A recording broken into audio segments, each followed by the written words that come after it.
Hey guys, I'm here waiting for the van pull. So, what was it? 11:40, I think. Oh, come on. Give me the light. That's the 11:49.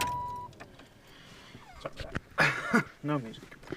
I figured I'd give you the rundown on the booklet I got here. Give me a second. Sorry, I'm going to put you down for a second.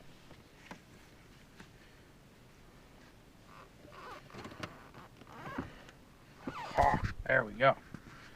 And of course we have the reflection from the sun because it's a weird day in Washington where we have sunlight. So, seems the manufacturer of the pump is Eaton, E-A-T-O-N, medium duty piston pump. It's got repair information. This is the full pump right here, I would say, except for I don't have, no, sorry, that's the full pump right there. It's focusing on my fingers.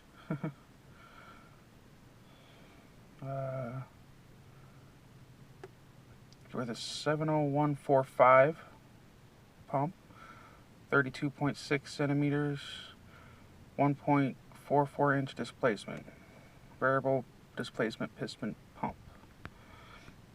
This actually is a pretty good repair manual that they have for it. It was free to download online, just as a what is it? What kind of file is this? Whatever that symbol is, I forget what that symbol is. Anyways, that's the file that it is. I like it when I can get them this way. My R6 has the same kind of file, free download, several hundred pages. The cool thing about these, is you can search them, you can zoom in on stuff. So I've always liked it. That's actually why I got this Kindle, was for that reason alone. If I decide I'm going to use it out in the shop and stuff like that, take it with me, I just grab some saran wrap, wrap it in saran wrap, cut the vents open so it can still breathe, and go along, and it works great.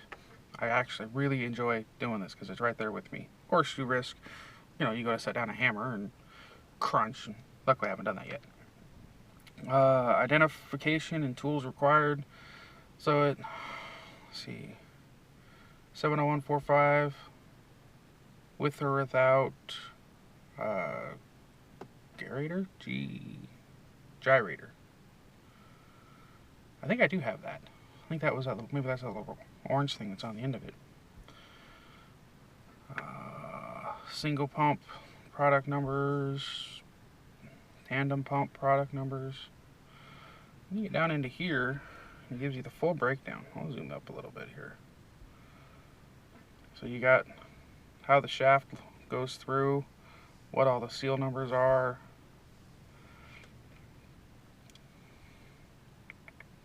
what gaskets are where.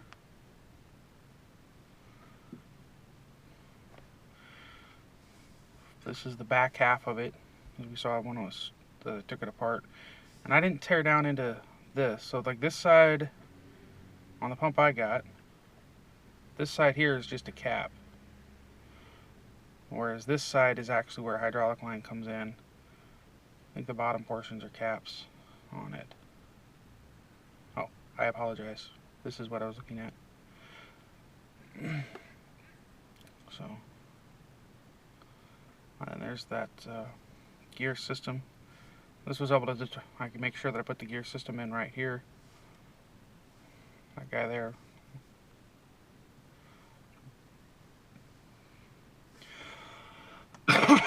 Excuse me. So yeah, this has been a fun little project. Something I'm not used to. This is a new challenge for me, taking this thing apart. It was really easy to take apart. Not a lot of stuff going on inside of it. A very basic design. So here's where, so everything up here is a number, and then here is how it correlates with the number. So you got item number 1 is your drive shaft, item 2 is a backplate assembly, 3 is a housing assembly. Farther down I learned that These plus signs mean that this is all the stuff that's in the repair kit. So we're ordering that repair kit.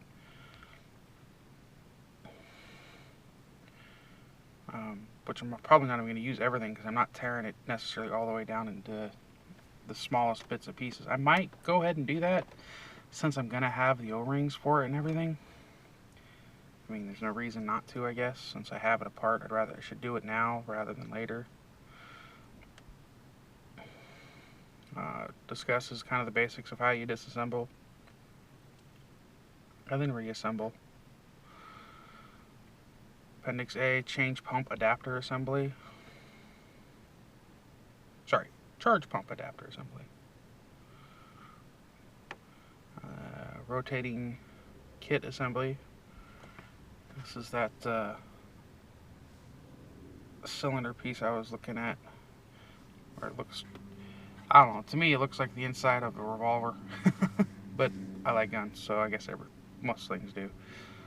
Be one hell of a gun though. Those things were big around as my thumb, so it's not a 12. Would be about an 18 gauge, I guess. I guess it had 9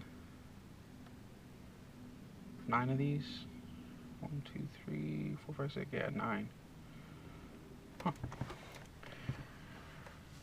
Huh. Then it also has a small section for troubleshooting. What is it doing? What might need to be fixed to do it? So yeah, it's a good little diagram. Forget where we downloaded it from, unfortunately, but I just typed in the pump number and who I thought the manufacturer was. I guess it's Eaton. And they must be a subcontractor to the other company, which is Dyson or something. I'll put it in the comments of the video. I don't remember their exact name. Just typed in that name and the model number, the 70145 that I found off the casing. And this was one of the first links to pull up in Google. So, it worked out pretty good. Blank pages for notes. Yeah, it's only 20 pages, so very short. So, but yeah, the thing that I like most about search. So click the search key, and then what do I want to search for?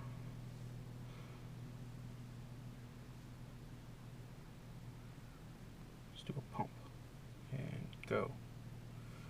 And you know, it brings up every time you wanted a pump. So if you're troubleshooting something and you want to look for a specific word in this is why I like this a lot better than the original, just the paper books, because it's so much easier to search.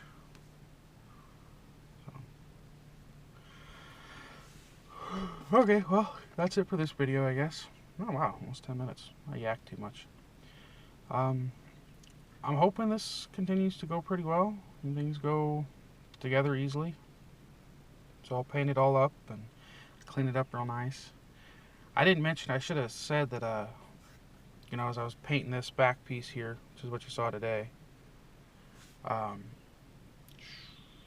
we go. This is the piece I was painting today. I sprayed it down with carb cleaner to get all the hydraulic fluid residue off, and I couldn't even get the tape to stick originally. There's so much residue on it. So I just I covered the bearing that's inside there with some tape, and then I plugged the port for the hydraulic line in, and then I just kind of lightly sprayed it with the carbon choke cleaner, wiped it down, got all the residue off I could. So that allowed the tape to stick, and then I was able to paint it. So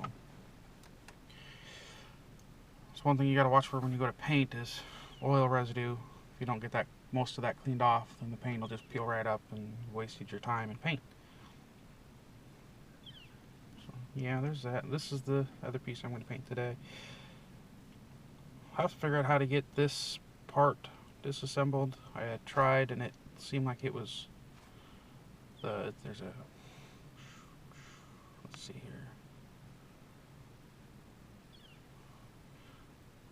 couldn't get this ring to come out, even with my pliers. So maybe now that it's all torn up, oh, there's a ring on the other side of it too. Maybe that ring will come out easier, but I'm going to try to avoid taking that out because all I want to replace is this seal. So hopefully I can just get this one ring out, pop that seal out. I'm going to replace that seal and this seal here. They were pretty loose inside there, so I'm worried that they're going to start leaking. I don't have that little hole, I don't think. I'll have to look and see. So, anyways, there I yak for even longer. So, you guys have a good day. I'm going to be going to work here soon and make some cash. It's day 4, so it's a light day. Yeah, you guys have a good one. Bye-bye.